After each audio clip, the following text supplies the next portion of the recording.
పద్మపీఠం, దాని మీద ఆయన పాదాలు, మెడలో వేసుకున్నటువంటి సాలగ్రామాల మాడలు, ఇలా ముందుకొచ్చినటువంటి వక్షస్థలం, శ్రీదేవి భూదేవి వాళ్ళకి చుట్టినటువంటి పుష్పాల మాలలు, మొలకి పెట్టుకున్నటువంటి నాగాభరణం,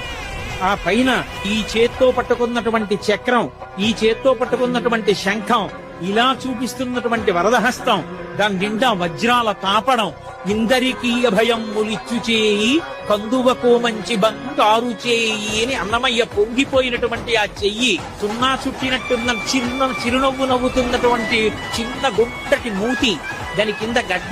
గడ్డం మీద కర్పూరపు మచ్చ, కళ్ళు ముక్కు కప్పుతూ పై వరకు పెట్టినటువంటి ఊర్ధ్వపుండ్రాలు, దాని మీద అంత పొడుగున వజ్రాలు తాపడం చేసినటువంటి కిరీటం,